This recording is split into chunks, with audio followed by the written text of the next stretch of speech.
implantado esse regime de trabalho escravo no Brasil, como nós sabemos, ele vai durar do século XVI ao fim do século XIX. A escravidão no Brasil acaba em 1888, um ano antes da proclamação da República.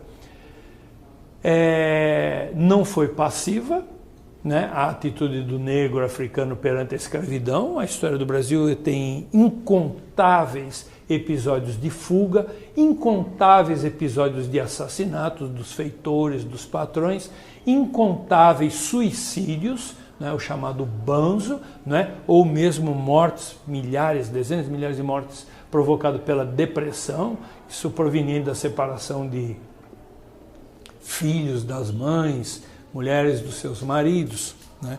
Isso tudo transformou, na verdade, esse ambiente numa verdadeira tragédia. Uma outra forma de resistência foram os quilombos, né? Então, uma rebelião coletiva dentro de uma determinada propriedade ou em algumas propriedades provocavam também a fuga em massa e procuravam construir refúgios no meio da selva brasileira, que em certos aspectos não era muito diferente do ambiente natural, do quadro natural da África, porque muitos deles também vinham de florestas tropicais africanas, a exemplo da floresta tropical brasileira. Então, para o negro viver na floresta tropical brasileira num quilombo não era muito problemático, porque ele já tinha uma certa experiência em viver nesses ambientes tropicais.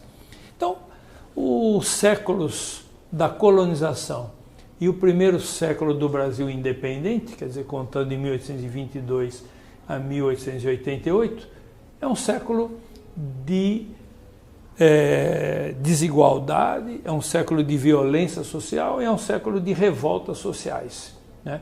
Mas o poder econômico, usando da força, usando seus recursos, né, armas e tudo mais, manteve durante todo esse tempo esses seres humanos nessa condição.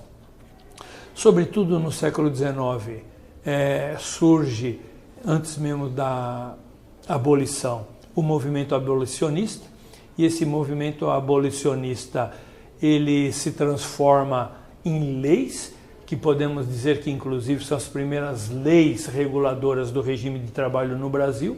Então, inicialmente a proibição do tráfico negreiro é uma lei, a lei do ventre livre, né, é outra medida, digamos assim, de proteção aos direitos humanos, aos direitos naturais, aos direitos de um trabalho livre.